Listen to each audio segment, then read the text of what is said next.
డోన్ ముక్తేశ్వరాలయము శ్రీ మల్లికార్జున స్వామి ప్రధాన అర్చకుల ఆదేశాల మేరకు ఈరోజు దేవాలయాల కమిటీ సభ్యులు ఇక్కడికి రావడం జరిగింది. ముఖ్యంగా ఈరోజు పాత్రికేయులకు తెలియజేయ విషయం ఏమనగా ఆంధ్రప్రదేశ్ రాష్ట్ర వ్యాప్తంగా అర్చక సమావేశ కమిటీను నంద్యాలలో మూలమట్టము శివాలయం నందు రేపనగా ఆదివారం రోజు 9 గంటలకు అక్కడ రాష్ట్ర వ్యాప్తంగా సమావేశము ఏర్పాటు చేస్తున్నారని చెప్పి శ్రీ మల్లికార్జునయ్య స్వామివారి తరఫున డోన్ కొండపేట రేణుకా ఎల్లమాంబేశ్వరి జ్యోతిర్లింగేశ్వర స్వామి అర్చకునిగా నేను ఈ పత్రికా విలేకరుల సమావేశంలో తెలియజేస్తున్నా. మల్లికార్జునయ్య గారి ఆదేశాల మేరకు రేపు డోన్ తాలూకా నుంచి ఇతర ప్రాంతాల నుంచి కూడా ఎవరైనా అర్చకులు రేపు నంద్యాలలో జరిగే రాష్ట్ర అర్చక సమావేశానికి హాజరు కాబోయేవారు 6 గంటలకు రైల్వే స్టేషన్ నందు రావాల్సిందిగా కోరుతున్నాం. వారందరికీ మా సొంత ఖర్చులతో నంద్యాల పట్టణంలో తోలుకొని పోయి అర్చక సమావేశంలో అర్చకులకు రావాల్సిన హక్కులు పరిరక్షణ అర్చకుల హక్కులపై రాష్ట్ర వ్యాప్తంగా వివిధ జిల్లాల నుంచి అతిరథ మహారాజులు, విశ్వ హిందూ పరిషత్, రాష్ట్రీయ స్వయం సేవకు, తర్వాత ఈ హిందూ దేవాలయ పరిరక్షణ సమితి, అన్ని రకాల హిందూ ధార్మిక సంస్థలన్నీ రేపు వీరశైవ సంఘం నాయకులు అందరూ కూడా నంద్యాలలో రాష్ట్ర వ్యాప్తంగా వేలాది మందితో సమావేశ కార్యక్రమాన్ని ఏర్పాటు చేసినందుకు వస్తున్న అతిథులందరికీ శ్రీ మల్లికార్జునయ్య స్వామి తరఫున ప్రత్యేక ధన్యవాదాలు తెలియజేస్తూ రేపు ఉదయం 6 గంటలకి రైల్వే స్టేషన్కు నంద్యాల రైలుకి రావాల్సిందిగా అందరికీ జిల్లాలో ఉన్న అర్చక స్వాములందరికీ పేరున పిలుపునిస్తున్నాం. ఇది ప్రతి సంవత్సరము ఒక జిల్లా వారీగా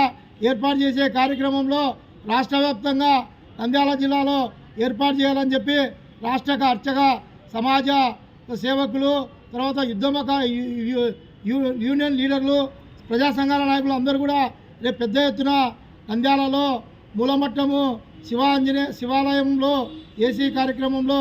ఏర్పాటు చేయడం జరిగింది. ఈ కార్యక్రమానికి ధూపదీప నైవేద్యాలు, తర్వాత ఇతరత్ర విషయాలపై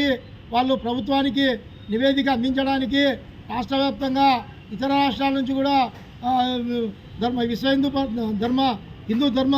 ప్రచారకులు రాబోతున్నారు. మనకు కావాల్సిన విషయాలు, మనకు తెలియాల్సిన విషయాలు, మనకు రావాల్సిన ఏవైనా లోటుపాట్లు ఉంటే ఆ సంఘం ద్వారా తెలియజేస్తూ,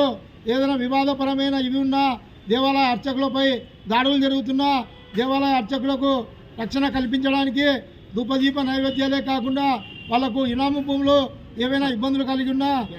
బ్యాంకు నుంచి లోన్లు, తర్వాత వాళ్ళు రిటైర్ అయిన తర్వాత వాళ్ళ పిల్లలకు ఉద్యోగ నియామకాలు, తర్వాత వంశపారంపర్యంగా దేవాలయాలలో కూడా ఖాళీలు భర్తీ చేయడానికి అర్చక స్వాముల ద్వారా చేస్తూ, అదేవిధంగా అర్చకులు ఏ విధంగా పూజా విధానం చేయాలని చెప్పి ప్రభుత్వం ద్వారా వాళ్ళు ట్రైనింగ్ ఇప్పించడానికి కూడా నివేదిక తయారు చేస్తున్నారు. కనుక నంద్యాల జిల్లా, కర్నూలు జిల్లాలో ఉన్న అర్చక స్వాములందరూ రేపు డోన్ పట్టణంలో రైల్వే స్టేషన్కు 6 గంటలకు రావాల్సిందిగా కోరుచున్నాము. వచ్చే అర్చక స్వాములందరికీ అల్పాహారము, తర్వాత రైలు సదుపాయాన్ని కూడా శ్రీ మల్లికార్జున స్వామి ద్వారా మేము వారికి దాతల సహకారంతో అందజేస్తామని చెప్పి ఈ సందర్భంగా తెలియజేస్తున్నాము. ఈ కార్యక్రమానికి ముఖ్య అతిథులుగా హిందూ ధర్మ ప్రచార సేవకుడు శ్రీ జయ మనోజ్ కుమార్ బాబు గారి ఆధ్వర్యంలో ఈరోజు ఈ సమావేశం ఏర్పాటు చేయడం జరిగింది. కనుక అర్చక స్వాములందరూ ఆదివారం రోజు ఉదయం 6 గంటలకు డోన్ నుంచి నంద్యాలకు పోయే రైలుకు రావాల్సిందిగా శ్రీ మల్లికార్జున స్వామి తరఫున మేము ప్రత్యేక అభినందనలు తెలియజేస్తూ, శ్రీ మల్లికార్జున స్వామి గారి ఆదేశాల మేరకు నేను వారి తరఫున ఈ విషయాలను మీకు తెలియజేస్తున్నందుకు అందరూ విషయాన్ని తెలుసుకొని రేపు నా పేరు ఏఈ నాగరాజు, నేను డోన్ కొండపేట రేణుకా ఎల్లమాంబేశ్వరి జ్యోతిర్లింగేశ్వర స్వామి అర్చకునిగా పనిచేస్తున్నాను. మాకు అర్చకులకు అందరికీ మాకు పెద్ద దిక్కుగా శ్రీ మల్లికార్జున స్వాముల వారు మాకు ఎప్పుడప్పటికీ ప్రతి విషయాన్ని తెలియజేస్తూ, నిన్న కూడా వాట్సాప్ ద్వారా కొన్ని వందల మందికి రేపు జరిగే కార్యక్రమాన్ని జయప్రదం చేయండి అని చెప్పి